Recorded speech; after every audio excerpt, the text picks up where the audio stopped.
All right, so we're going to continue on 32 teams and what actually might end up being 32 shows. Oh, yeah. 2-a-days. 32 teams, maybe 32 shows will hit. It's time for the Atlanta. I think it's going to be close. I think it's going to be close if we go back and we actually do the math here. I think it's probably going to be close. We're going to talk about the Atlanta Falcons here, and I know what you're thinking. Why? Well, look, there is maybe something here with this team, so we'll try and figure out if there's any sort of betting angle. They went 7-10 last year, third in the NFC South, missed the playoffs for the fourth straight year.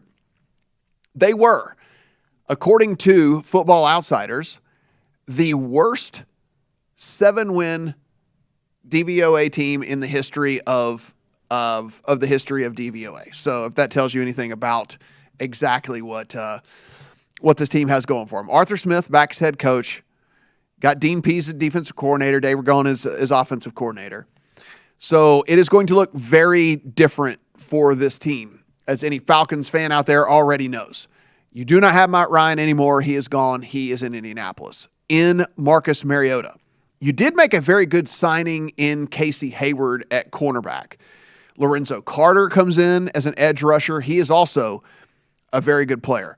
Rashawn Evans at linebacker, tight end Anthony Ferkser, safety Dean Marlowe, running back Damian Williams, a couple of wide receivers in Brian Edwards and Auden Tate. And then you also got Elijah Wilkinson, who's can be a tackle, can be a guard. They're going to probably slot him in wherever he fits in best during training camp, but he'll play one of the two positions for them. On the out, as we mentioned, Matt Ryan, no longer with the team. Dante Fowler is gone. Russell Gage is gone. Hayden Hurst is gone. Mike Davis, Deron Harmon, Fabian Morrow, John Kaminsky. There's a whole massive amount of guys they're no longer there. Of course, Julio Jones is no longer there. And of course, Calvin Ridley is no longer there as well because he will be serving a year-long suspension. So it's going to look very, very, very different for this team. Now, what did they do in the draft to try to combat the way that this roster is constructed? Well, they took Drake London with their first-round pick. They needed a wide receiver desperately, obviously with this Calvin Ridley situation. And if you remember, Kelley, before Calvin Ridley took off anyway, like before the whole deal, he was taking some time for his mental health, and then he had started coming out saying that he didn't want to be there anymore anyway, and all that stuff. Before he got even suspended because of the betting stuff, he was saying he wanted out of town anyway. So I'm imagining whenever you spend the first round pick on Drake London, there was a need at the wide receiver position as it was anyway, but I think you're also anticipating that even when he's off this suspension, that they're going to have to get rid of Calvin. Yeah, he might not want to be there. Yeah, that they're probably going to have to trade him. So that's at least my assumption as to why they, why are you taking a wide receiver with their first round pick when you're so far away from being a winning team, and if you have Calvin Ridley actually coming back, but I think that you don't. I hear you, and I'm staring at the current depth chart, and it's just you need wide receiver. You are that thin at the wide receiver position. You needed one anyways, and it's kind of making me sad. Look at this because it's. I think you and I were high on Kyle Pitts last year. Great season, but is he just going to be the guy that everybody zeroes in on, and you take him away and you've taken away their entire offense? It kind of feels like it might be that, right? Yeah, they took a couple linebackers in the second round. The big pick that everyone talked about was the third-round pick of Desmond Ridder. Is Ridder going to see playing time this year? My guess is yes. At the beginning of the season, no. If you read some of the beat reporters out there, apparently Marcus Mariota has been told that the job is his already, even though they're trying to say, he's been told the job is his. He's comfortable. He doesn't have to worry at all. I would think so too, though. Isn't this I wouldn't be too excited if you're an Atlanta Falcons fan for this season, but isn't this the perfect transition year, right? It is. You bring in Mariota, you start the year. Eventually, this is going to go downhill. The season's going to go downhill. Desmond Ridder's now gotten some practice time. Okay, now you slide him in at week 6, 7, 8, wherever wherever they got a good time. It's a perfect scenario also too, because if they're going to be terrible, they'll have the second half of the season to see what they have in Ridder. If he's not what they're looking for, then we know this is a quarterback-heavy draft as well, and so they'll be able to go because there's not a lot of money tied into Ridder as a third-round pick. And maybe even Felipe Franks, you could say the same thing about. If one of these guys gets hurt or whatever, sure. Figure out what you got. They took D'Angelo Malone, a linebacker. So they took 3 linebackers in the first 3 rounds of the draft. Took a running back in Tyler Algier in the 5th round as well. We'll see where this team stacked up last year as far as the advanced statistics and then what the units look like as we head into the season. Spoiler alert, not great. So Football Outsiders last year, this Falcons team, as I mentioned, one of the worst teams to ever have a 7-win season in the history of Football Outsiders. They were the 30th overall team DVOA in 2021. So despite that, won 7 games, which is pretty crazy. They were the 28th offense, the 30th defense, and the 22nd special team. So the special teams actually lift them up from probably being the worst overall team in the NFL.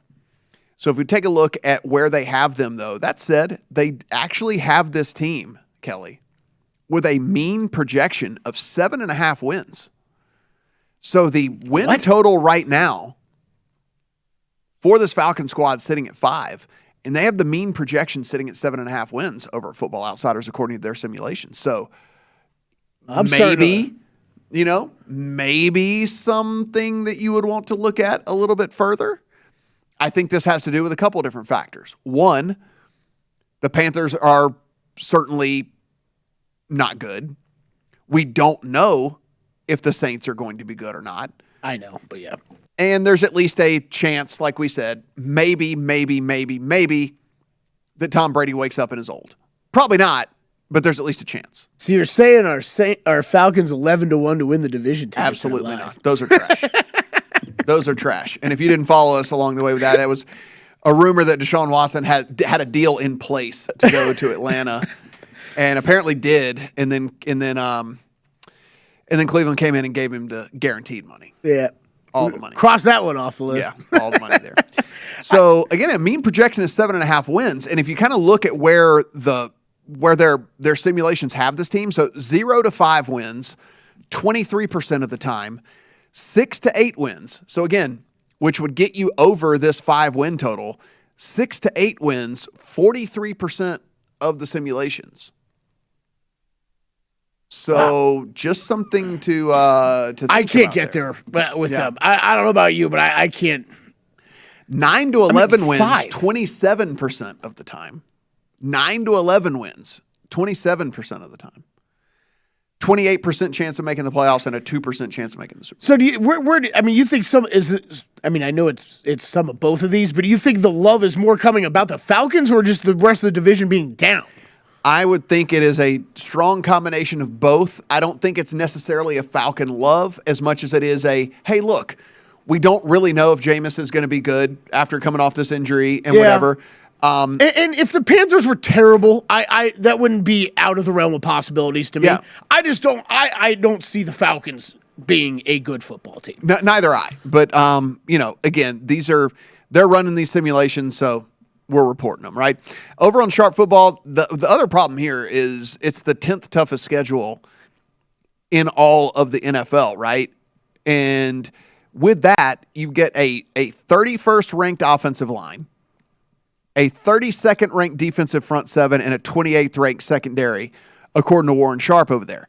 So you're like, okay, well, that's one man's opinion. Well, Kelley, let's head over to Pro Football Focus to where they have them power ranked 30th heading into 2022.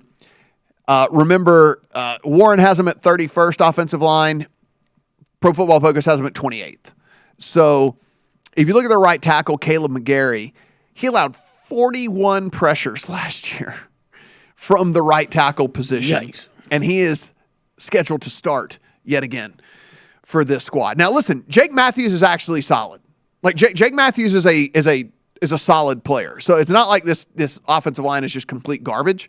It's not complete garbage, but it's an offensive line, as we know, is still a sum of its parts. And so even though you can have one really, really good guy, if the rest of the line is garbage, and that's probably what you're going to get when it all comes down to it. So that's why it sits where it does. But if you do want at least a glimmer of hope, I guess, for the Falcons offensive line, you do have Matthews, who is a left tackle, who graded out as a 71.3 last year, which was the 38th overall tackle out of 83. So he was in the upper half of all guards in the league. So it's not like it's It's at least from a blind side there from Marcus Mariota's standpoint, Matthews is over there.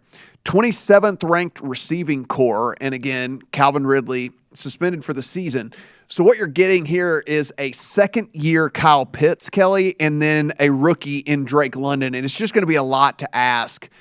Now, Pitts, given the circumstances that they had last year with this team and all that went on, Pitts had a phenomenal He was amazing. season He as a was rookie. amazing. He was actually one of the better, and this is not tight ends, receivers in general, that includes wide receivers. At man press coverage, he was one of the top 3 guys in all of the NFL.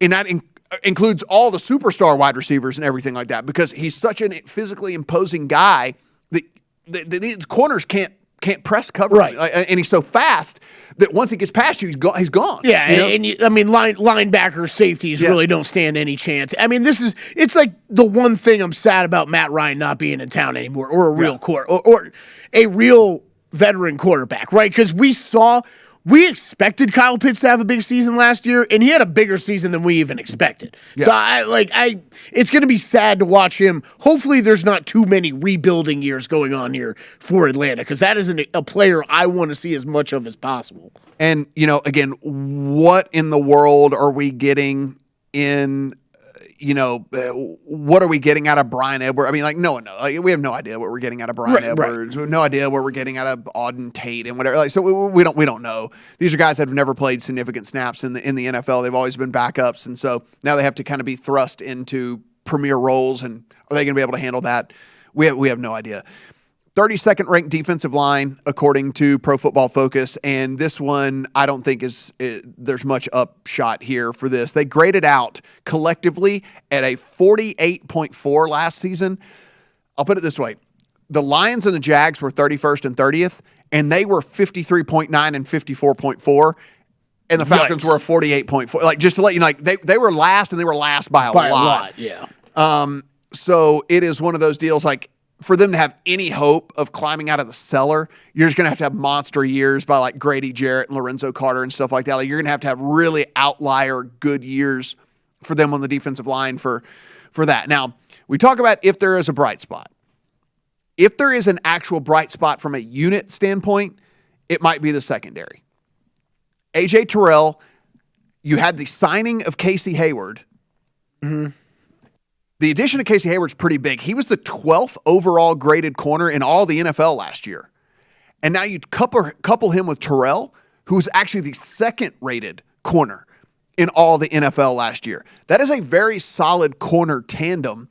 And actually collectively, even though they didn't play on the same team, but if you did add up the yardage given up in their coverage, those two guys would have had the lowest combined yardage given up in all of the NFL as two starting corners. So Terrell and Casey Hayward are very, very, very capable corners for this team. Now, can they get better play out of the safeties? And that's the big thing, because in Jalen Hawkins and Eric Harris, the guys that are going to start, they both ranked in the bottom half of the league at their positions. And again, is there much upside there? What are they going to be able to do? Don't know. But if they do make some strides to go along with what you have at the corner position, you might actually have a unit here that is, a top half unit for the Falcons, and at least something to build on as you look forward. As we said, in the segment last segment, Kelley. I mean, look, they're going to give Mariota 10 games, 10 games, something like that. They're going to have to see what Ritter can do, so that he's going to start 6 or 7 games.